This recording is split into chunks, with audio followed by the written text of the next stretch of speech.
I'm Jon Altschuler. I'm Scott Bennett. We've known each other for almost 50 years. We grew up together on the playground. And now we're in the foreground and still growing up. From the playground to the foreground. Join the conversation. Okay, we're back on the playground. I'm Scott Bennett. He's Jon Altschuler. And it's great to be here. Jon, how you been? Been great. So we're in a new space, right? For the show. For the show.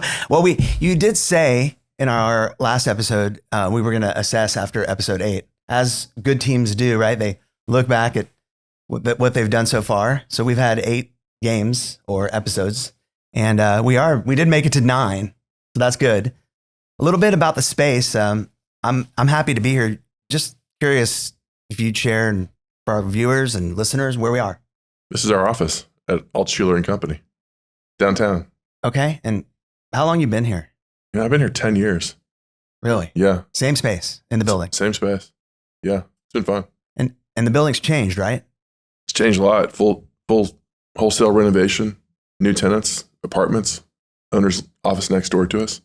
And where are we sitting? What do you call this space? We're on the 31st floor in one of the 3 corners on the northwest side of the building. This is our little conference room. And obviously we've been talking. It feels more comfortable, honestly. It feels like I like it too. Yeah. I really appreciate that you had the foresight. When we talked about doing this, I know space is important to you, and I've been in this room before with you, way before we did the podcast. But it's a comfortable room. It's got an outstanding view, and just excited to be here. And we hadn't seen each other in a couple weeks, but brought something because a couple things. One, first thing I'm going to share before I get to show and tell is our whole setup is different, right? Right. We're at a table, microphones, like real podcasters. And I noticed as I watched our episodes back, some things about us, how we sat. So this is going to be great for our posture. Number one, these chairs are great for my lumbar. I don't look as chubby, I hope. We'll have to see. I know. Well, that's good. And I noticed that I was pretty particular with the socks I wore, the coffee I drank, the song. All of it's changed as a result of being here today. I was up all night excited. But I know my socks aren't going to be the star anymore. Not that they were, but so as an homage, I brought a pair of socks to say goodbye to the first 8 episodes. These, oh, wow. I didn't wear these on any of the previous episodes. I was planning on it. I'm excited for a particular episode, but so just sad about it a little bit, but excited about our space. Thank you. Good to be here. Yeah, it is. It's fun. And we had a special experience a couple weeks ago. Thank you, by the way, in advance. I'd been wanting to go to SMU for the whole game day experience. And I have to say, I described our time, and I've told many people about it, just how spectacular SMU, the boulevard, the experience, the stadium. You're doing a good job. It's fun. Yeah, and being with you on campus, I describe as like being with Scott from Teen Wolf. I don't know if you saw that movie. I quit watching movies after The Fugitive. Yeah, well, so the premise of the movie, right, is that he becomes a wolf. They have 2 actually. They made a sequel. It was that good. But Michael J. Fox plays the wolf, and when he becomes an athlete, he's not athletic. He's kind of a small kid in school. But as the wolf, he becomes this exceptional basketball player. And walking around SMU is similar to him when he became the wolf. Like on campus, he was the big guy. Like he was fist bumping, high fiving everybody, and that's what it was to spend the day with you on campus. All the people, you're shouting out the names of. It didn't matter what age they were, young, old, male, female.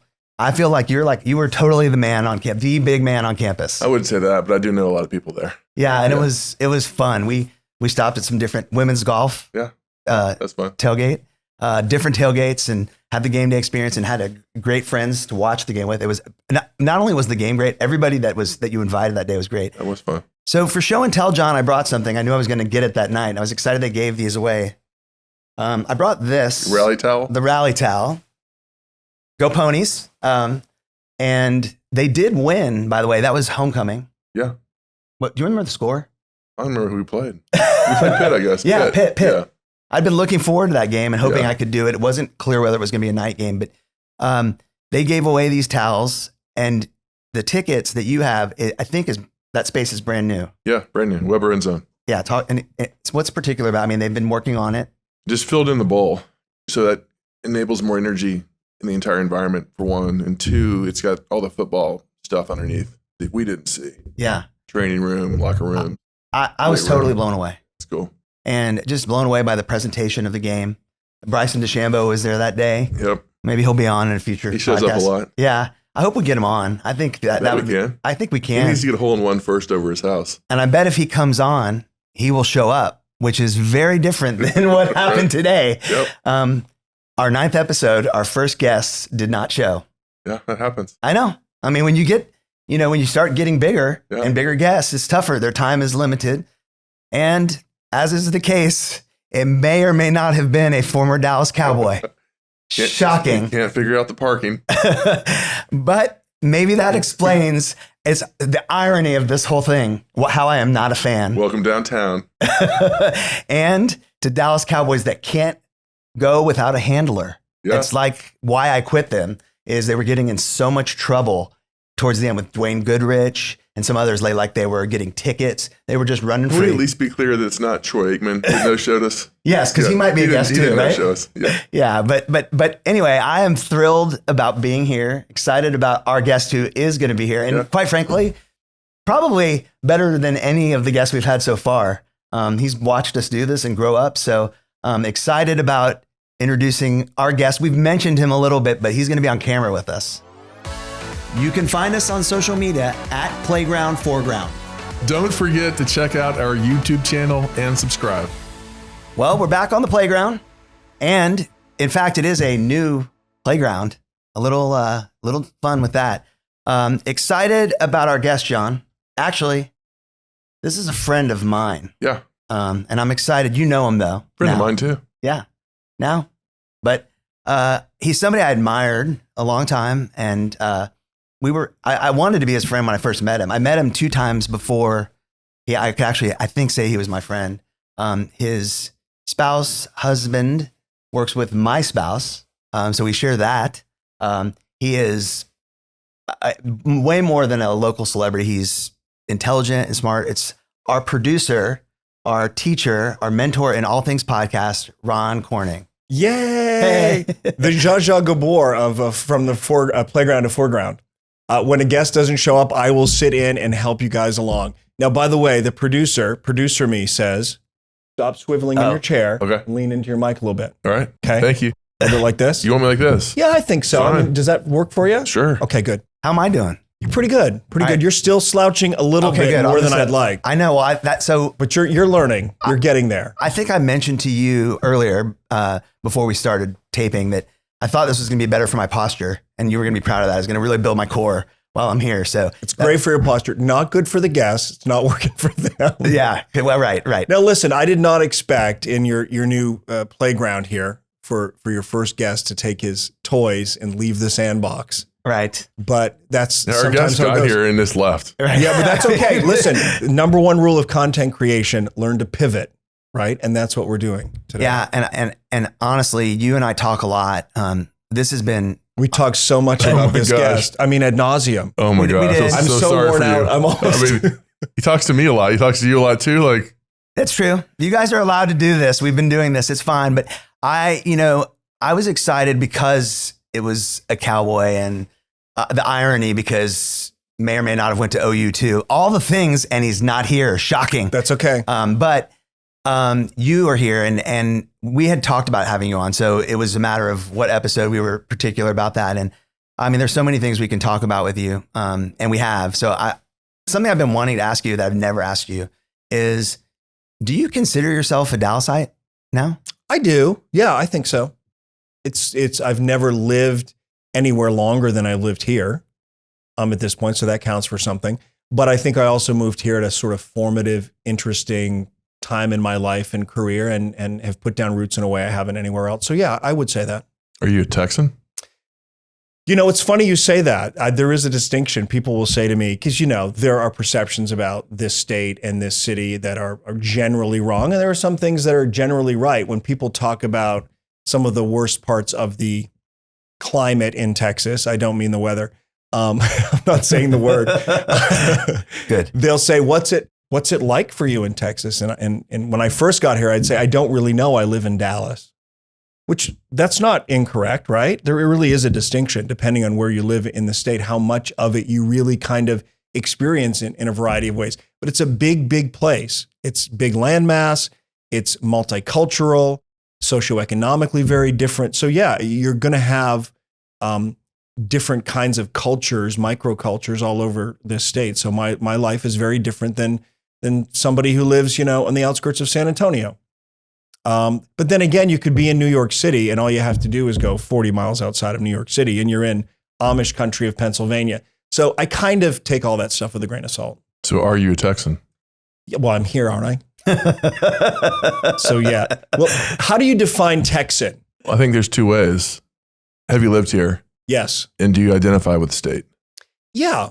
The good and the bad. And you're a Texan. I'm a Texan. Yeah. Yeah. I mean, when you live someplace, you live somewhere, you have to live with all of it. The professor of Texas history at SMU says that Davy Crockett lived here a week, but he lived here and he identified with the state. So he's a Texan.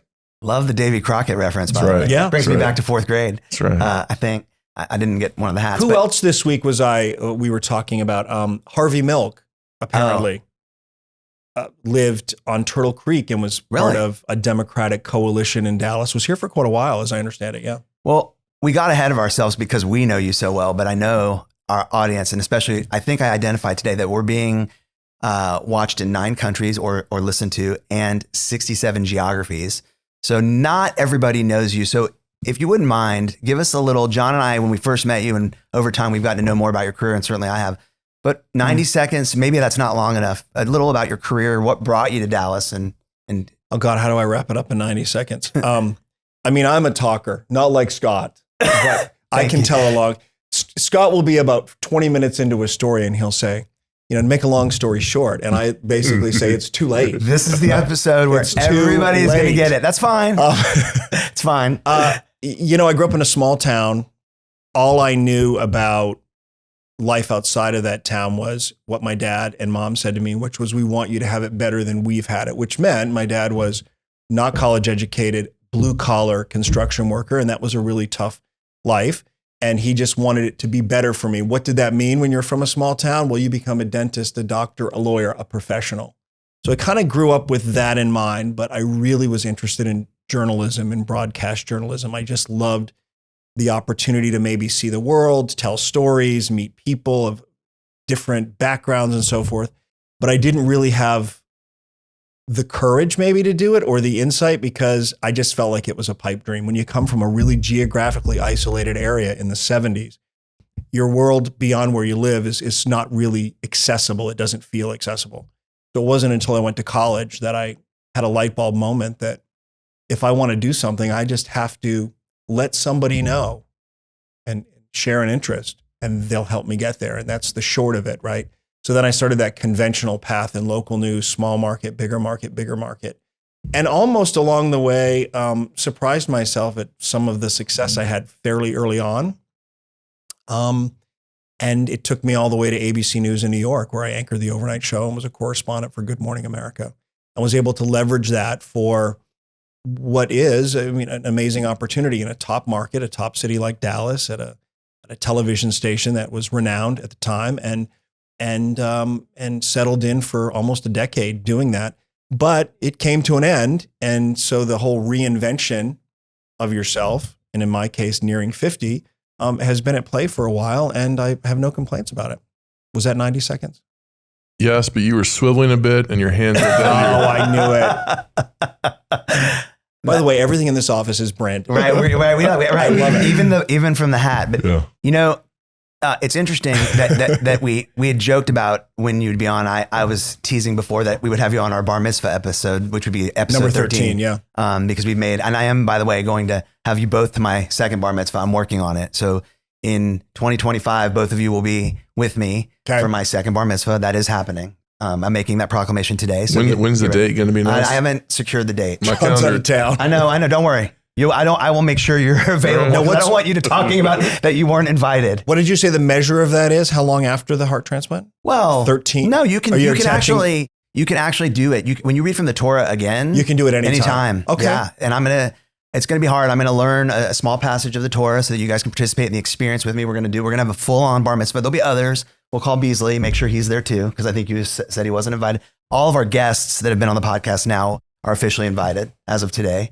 So I'm making that. But Ron, you and I more recently, I'd say in the last 6, 7, 8 weeks, have really been zeroing in on podcasts. Like, this is the future of what we're doing of media, don't you think? I mean, you have a strong opinion about it. I do. I think the notion of broadcasting, when I got into it, it was, you have to be curious about almost everything, and you have to be a quick study on a lot of topics.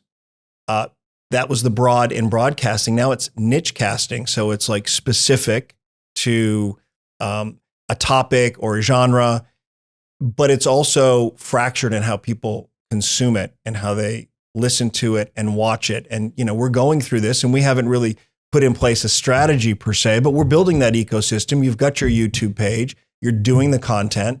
And as you get more listeners and more followers, you'll find those people will go back to those early episodes and they'll sort of see the genesis of all of this. And I think in that will be some fun moments where people will be like, oh, you've come a long way. And I'll remember when you first started. If you stay with it long enough, I do think there are opportunities to build an audience. Even though there are hundreds and hundreds of people doing it, there is a way to kind of stand out amid those crowd, I think, amid that crowd. Well, you said you were curious. Jon is a little bit of a, no, but in a good way. Yes. Jon's a business mind and a business guy. And so he always has a lot of questions. I wouldn't say you're skeptical. You're cautiously hopeful. You beat me to it. And I'm going to interrupt you right now because I'm not allowed to do that generally in this room of the three of us, but I am. You said the word curious. That's how you described your desire for news and this. And I would say that my good friend, Jon, is also curious, which is why I begged to do this because the things that he thinks about, quite frankly, what he asks about in people are the most profound and interesting questions of any single friend I've ever had, including myself. I think I've enjoyed our guests probably more. Jon has known more of our guests so far. No, I would say that as a producer watching you two interact with each other, obviously you're the talker. No doubt. Right? Jon may not say as much. I'm not saying it's quality over quantity because you ask quality questions as well. But you always come in from the side with something that kind of illuminates the conversation in an interesting way. That doesn't make it better or worse. It makes it different, and that's good. The difference between you two, I think, is good. Well, Jon, any thoughts on that? Come on. You don't say much, but when you do, you make it count. Well, does that sound right? That's important, I think. I like to listen. Have you gotten that feedback throughout your life from college professors, business people? Sure. You have? Yeah. Well, that's not unusual for you to hear that. No. Even here, I've talked. I love watching back the questions you ask. It's probably my most, and my friends who don't know you have said like they want to know you. They're like, why doesn't, but and they sort of had the same assessment. I was going to ask you, since you're our pro and you are a pro, I've so enjoyed working with you. To this point, we're at 9 episodes. You would have to give us a grade since we are on the playground. Where are we? And because I think we want to get better. Jon and I always talk about how can we get better. Where are we right now? I think as things go, you're right there in that B+ range. I think that the guests that you choose are an important component to what you do. The conversations you have, which is in part directed by your own interest in the guest, is really important. And I think that your niche might be, not that this won't play beyond here, but you do keep it hyper-local in a way, which I think is important because the more this media environment becomes fractured, the more people may come back to stuff that really speaks to them where they're at locally. That's not to say that the history of Dallas and what people are saying about this city and its growth, I think of Ken Malcolmson, I think of Charlie from Sotheby's and so forth. They really are planted here, but they bring a perspective that can be applied across the board in a lot of other places and will resonate with a lot of other people, but you're still keeping it local as kind of your foundation. And I think that's important, right? You talk about SMU a lot, but you've said a couple of things about your personal experience that's about your local personal experience that resonated with me. You said something about the second tuition. Yeah. That to me, I was like, if I had to play it over again in my own life, I would have done more to stay more involved with my alma mater. I really would have. It's never too late. But why didn't I learn that sooner? Why does no one talk about that? I think that, like, candidly, perhaps the way we grew up, we didn't see that in our own families. And you have to kind of get, either someone has to coach you or it's the way you're brought up, I think. Yeah. Because what John basically is saying is that once you leave school, stay engaged, stay connected, because you don't know down the road the kinds of business opportunities, personal relationships, partnerships, collaborations, personal, professional, that could grow out of just having that kind of shared experience early on in life in college. It's the single biggest thing in our first 9 episodes that he's imparted on me. I mean, there have been many things, but that I say the second tuition. I actually tell a lot of young people, I'm like, start thinking about it now in my office every day. I do. So whether it's, giving a little bit financially as you start out, or just visiting, going back for your reunion, staying in touch. And it's become easier to stay in touch with people, right? Through LinkedIn. I know that's your social media platform of choice. And it makes sense. Yeah. Texting. Do you, this is our second to last episode I think we've committed to for this year. What do you see for us in the coming year? Like, is there, like, I know we've talked about that, but like goals for us? I'm definitely, after this morning, what I see is a panoramic view of the city. No, really, what I see is Jon and Scott and the background behind them. It's going to look like we're in the heart of Manhattan right here. We're going to get a shot of this, right, actually, so we can show people. We're going to deal with the window situation, John. If we have to take the windows out, we like make this an open air kind of patio. Perfect. And we're going to do the podcast in that way. We also haven't talked. A lot of our episodes, you've talked about what zip code. I'd like for you to pronounce this zip code and how you identify this zip code, because you talk about otherwise 752. This is 75201, which is the elite Dallas business zip code. Okay. And you live, let me just be 75205. And I, by the way, this is my second move, the podcast moved, and I physically moved where I live from 75248 to 75204. But you grew up and are a real fan of the 75242. No. 75248. Where I moved from. Yeah. Definitely 248. Yeah, Right. definitely 248. Yes. But we are in, I knew it was 201, right? And this is the heart of it. That's the big time. Yes, it's big time. Yeah. And when so next year. They developed the zip codes in the 60s. I just read the history on that. It was a life-changing thing for the Postal Service. Oh, wow. Yeah, that was in the 60s. I'm surprised it was I'm that shocked recent. you don't know that. No, I don't know that. Well, I'm glad that we made the decision. I'm glad we made it to episode 9, and I'm excited about the year ahead. I think we're going to have some fascinating people. We're really going to work to schedule our guests out. We're going to take feedback from people. I know people have said that. We're going to engage with questions with people as we grow a following. As your producer, this is where I tell you to keep the conversation moving and get to the hat. I love it. Well, we're going to do that. Would you like to be our guest? Or is there someone you would like to see on the show? DM us through social at Playground Foreground. We look forward to hearing from you. So we're back, and one of the things coming in the year ahead is this second part of what we do. I think we've really caught something in episode 8. Jon, thank you for this. It might be one of my favorite things that we're going to be doing. Jon and I brainstormed that, by the way, and he was having the biggest problem with it. I said, so on the episode today, there's going to be a hat. There's going to be what topics? Who talked about it? Did Jon come up with them? Did you come up with them? Could you just, it's going to be okay. Yeah. It's going to be okay. Well, I didn't know how it came to be. What is that though, Scott? Talk to us. It's like therapy. No. Is it a sense of like having to kind of just have a roadmap, control? Is it a control issue? What is it? We're not going to get into the depths of it, but I know there was a setup there, and it was a thoughtful setup. So thank you for that. It ended up being a thoughtful setup. And also, by the way, it created some anxiety going into it. Our guests don't know, but that cat was out of the bag too. So things don't go as planned. I think you had expected that I would, in the middle of the episode, learn that Chad Pinson had a son that I know. And just before we started rolling on it, you said, I had a heart transplant. He goes, Mike. And I was like, so that's why I asked. That's the reason. But it was still a great conversation and a connection you two had. It was good. He's been a big part of the good job, Jon. Good job. All right. So here we go. Topics from the hat.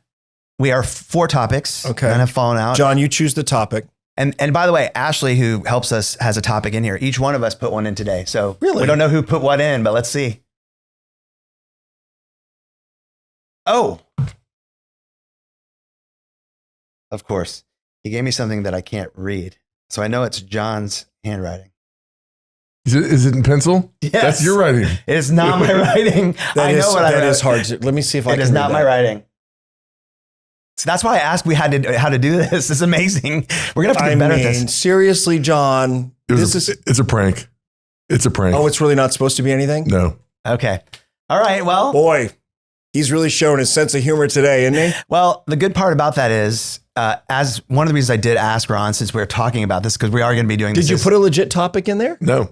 No. But we're going to talk about this because this is what we do on podcasts. No, We that's the pivot. topic. Why John can't participate. I'm participating with the rest. I think personally, well, he said, right, he wanted me to write with pencil. And admittedly, I write like a third grader.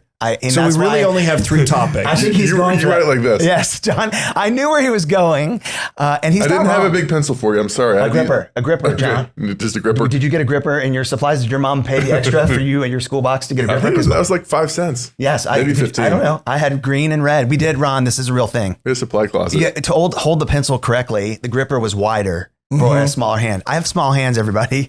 So I did need the gripper. And honestly, my handwriting Well, you know sucks. what I terrible. did? You know what I did? I took my Crayola 64 and I put it in that purple velvet bag that Crown Royal comes in because my dad got a Crown Royal for Christmas and I really liked the purple bag and I took it to school. That didn't last very long. I was sent home and my mother said, you did what? So I was sent home with my Crown Royal bag of crayons and told not to bring alcohol embossed What was it? merch. What was in your school box juice holder? Was there Crown Royal in there? No, there wasn't. There should have been though. Yeah, right. No, but I did always have a plethora of snacks. Well, I think he did put that in there. I know John well enough that because we have talked about in the episode with Chad, who, by the way, likes my thank you notes, and I'm doing them. I just sent one to Ken Malcolmson yesterday. It's my thing. So I think we agree that my handwriting is bad. So that was his his way. And by he's the not way, wrong. that's kind of the thread through on this podcast. We talk a lot about your childhoods, growing up, playground, foreground, etc. So thanks for making sure you kept with the theme Okay. there. John, you pick next. Blue jeans. Blue jeans. Whose topic was that? Blue jeans, not mine. Ashley? Nope. That's Scott's. It looks like kind of third grade writing. Yeah, I told Okay. you. Be bad writing. In pencil. Yeah, in pencil. He wanted me to write in pencil. Blue jeans. Yeah. So I just noticed today something I've never seen before and admitted I've never seen John that I could remember in a long time. He's wearing jeans. You can't see. But they're because- not blue jeans. No, but they're jeans. I was just going to say jeans in general. I don't think I've said, but they're jeans because we are wearing colored jeans in this year. Yeah, I mean they're beige. Yeah. So we're What's the supposed deal? to talk What's about this? Yeah, I'm interested. I bought these this weekend in Alabama.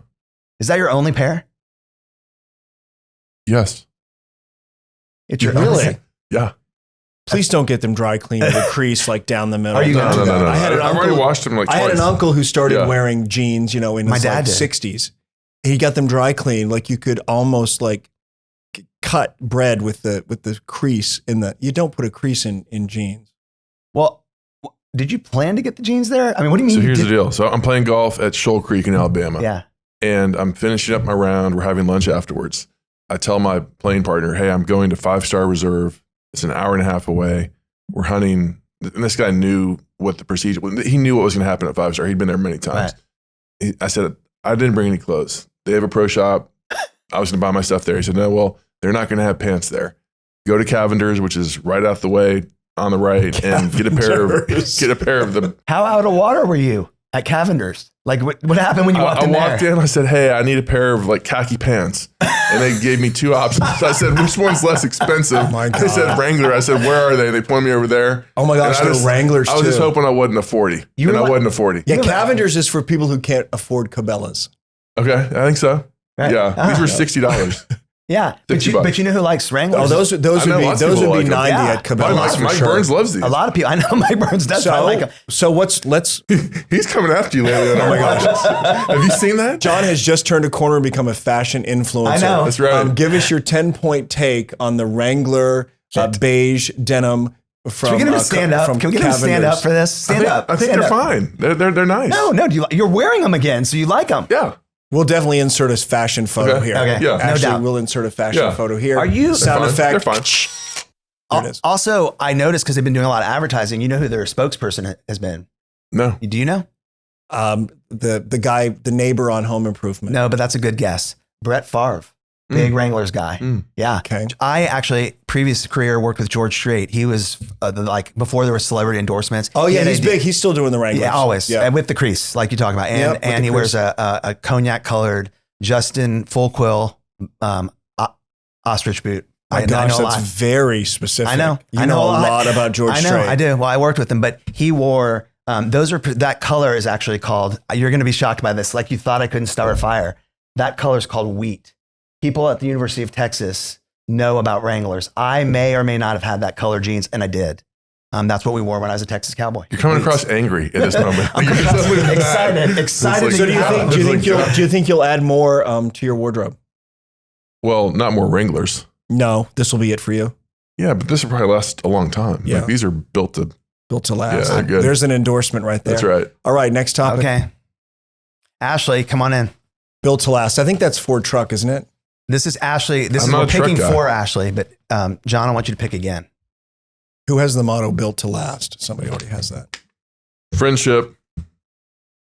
Okay, that was mine. I joked with, I think Lee, I said, it's very interesting observing the friendship between Scott and Jon, because it's not often, well, it's never really that I've seen two heterosexual men in their natural habitat. You guys as friends, I mean, I'm just not used to that. I have straight friends, but I'm friends with them. I'm not privy to what friendships between two guys, parents, over 50 look like. And I think you put that on display, and that's a good thing.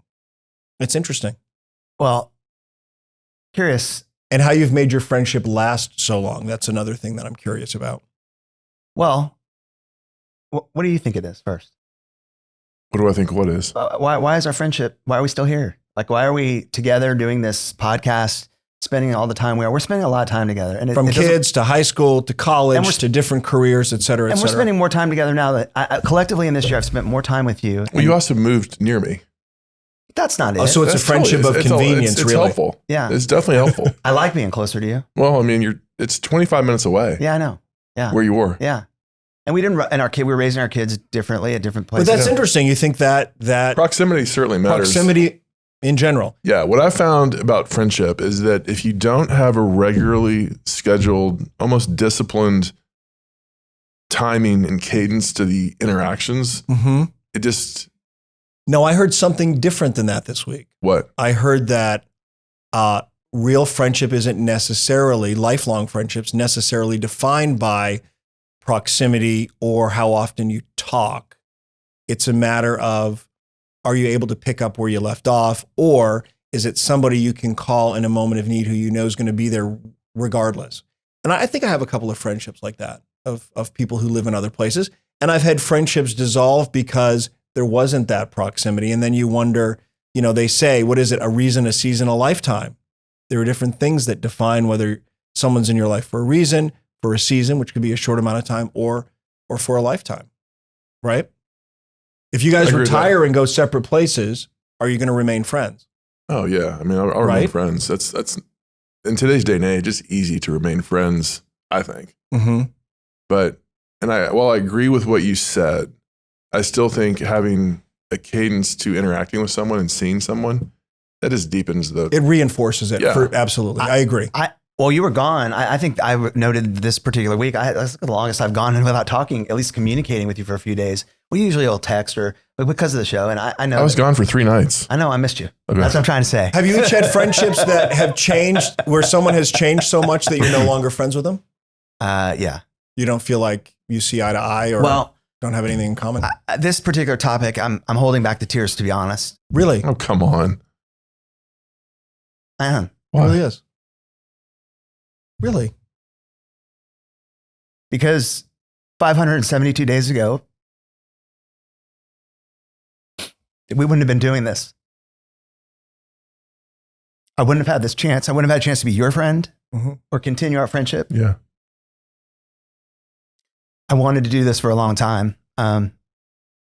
And I've made so many. I told Ron last night by text, actually, that I'm so grateful for my friendships. You said something to me contrary to this. You said when you were critiquing our last episode, which we were kidding about, that we would do a 9th episode. I called you immediately after the episode, and you said, for 47 years, I believe you said, you've been my friend and now you're my peer. And I was upset by that at first. Yeah. And then I asked you a few days later, what did that mean? We had a private conversation about that, which I took to heart. And you giving me a hard time means that you're a friend for a long time, because that's who I am in the world. People give me a hard time because they love me, and I know that. And I'm so blessed. And I struggle. I tell people when I speak about what where I was in the world, quite frankly, over 600 days ago, with my business card, the zeros in my bank account, or that I didn't have a Barbie dream house in Hawaii. But when it comes to true wealth, my relationships, I feel like I'm the wealthiest guy walking around, not only 75201 or 248 or 204. I'm a pretty wealthy person. So, okay. Sorry about that, but that's just what happens post-transplant. I like it. Yeah, I get Cody, it. I get it. You've changed your perspective. People ask me what has changed, and you're supposed to experience things from your donor. People ask a lot. I've been done quite a few events recently, last couple of days. What do you feel? I know that Cody also cried a lot. I cried, but definitely cry more. Cody had a difficult life. Yeah, he did. Yeah, he did. And gave back, and but his legacy lives on because we're doing this. Okay. Yeah. Last topic. All right. I'll pick this. Okay, John. No, let Ron open it. That's fine. I'm opening it. No. It's got to be Ashley's, right? Navigating downtown. Navigating downtown. Is that yours? Well, I'm going to take this one because you weren't here when we came to look at the space. So we've talked about in this episode, you didn't see when we did Ron and I came a few times to look at your space. I mean, you know the space because you're here, but we didn't know the space, and we were deciding where to go. And one of the questions we had was, well, the space is exceptional. The hospitality, the bathrooms are great, but we did have a question about the parking and even getting here and getting down here, because while it's easy for you and it is the most prominent, it's not that easy for everybody. Well, I think over 40, parking becomes an issue. I saw something this week where someone said, in my 20s and 30s, someone said, let's go out. And we were there. And now it's like, no, what's the parking situation? Is there loud music? Am I going to be able to hear? Let me look at the menu before we go to make sure there's something. So it changes. I lived downtown for 30 days at the Adolphus back in 2011. And I had lived in Manhattan, like right in the center of it, for 7 years. And I remember walking out of the Adolphus going, boy, they roll the streets up here. I mean, there wasn't even a lot happening during the day. You'll concur, right? Back 13 years ago. Sure, you're right. Completely changed now. They have to do something about it. I don't know if that means, I've read about, and you know more about this than I do, John, the possibility of like a subway, for example, to start bringing people to downtown, because you get caught on some of these one-way streets with the lights at like Elm and Pacific and Main, and you could be stuck down here for a half hour. You have your exit strategy though, right? You know how to get in and out. Stuck here for half an hour. He's not going to apologize for downtown. No, I think it's a good thing, but they do have to figure out how to keep traffic moving. Don't you think, John? No, am I not onto something? I think traffic moves reasonably well in downtown Dallas. Reasonably well, but there are times when it's difficult. I think that the city's become where it was like a ghost town at one point. After 5 o'clock. Yeah, that's what I'm about to say. I think the city's become so sprawling because of the size that less people come here, so they're uncomfortable. They don't utilize it on a regular basis to understand the way that you do. Like you're doing, and I recall one time when I visited your office for a period of time. You won't know this. You were riding your bike from your house to here. I did that one time. Oh, why? One time. One time, I left my bike here, which is why you saw the bike. I didn't ride it back. I was like, you never rode it back. No, I remember. It was the dumbest thing I've ever done in my life. I think I was for 40 minutes of that meeting. I was obsessed with the idea that he rode his bike from his house, and I was in my mind playing like riding the bike. This in guy's the middle a killer. Of yes, he's a killer. This guy's unbelievable. Well, I have a neighbor who said we should get a bike. I said, Mark, listen, we're going to get killed. This is not a bike-friendly pedestrian. At least where I live down near Bishop Arts, it really isn't. They've tried, with the bike lanes and stuff, but it's not like Seattle where I had a bike and I could go anywhere on paths that ran parallel to the streets, but were of their own, kind of making. I think operating downtown requires a higher level of sophistication and a different skill set than operating in the suburbs. I'm going to text our guest who didn't make it. Which he lacks. Yeah. And I think you have to keep your head on a swivel and have your wits about you. Yeah. Yeah. That's just the way to go. Yeah. That's true in any city, though. I know. And really, so to that point, really. I drive into Birmingham, Alabama, Thursday night. It's dark. Yeah. And I know I'm in a downtown hotel and I am not paying $40 to valet park my car overnight. Good move. Right. I'm not doing that. We agree on right. that. So then I'm driving around trying to figure out where are my parking options. And I figure the farther I go from where it's really congested in this downtown area, I bet the parking is going to become less expensive. I parked for free for 13 hours in downtown Birmingham on the street. Yeah. Figured it out. Yeah. Mm-hmm. I think you're right because my daughter lives in Chicago, and I give her a hard time, but she lives. But Chicago is. That's different. That's a different level. City. Yeah. Chicago, New York City. That's even different. That's even more than this. Even Boston's different in that respect. But I'm not even just talking about parking. How I'm so proud of Sydney. How she is. It is a big deal. Like I was nervous, like crime and all the other things. I was just more nervous about like the logistics. Like how are you going to? Why does she need a car in Chicago? She doesn't have a car. That's what I'm saying. I'm saying just you said your wits about it. Head on a swivel. Yeah, I think those city urban centers have been built up around a foundational public transportation system. I agree. Like the T in Boston, the subway in New York, and Chicago is the metro the L line. The L. We don't have that. It's like reverse engineering.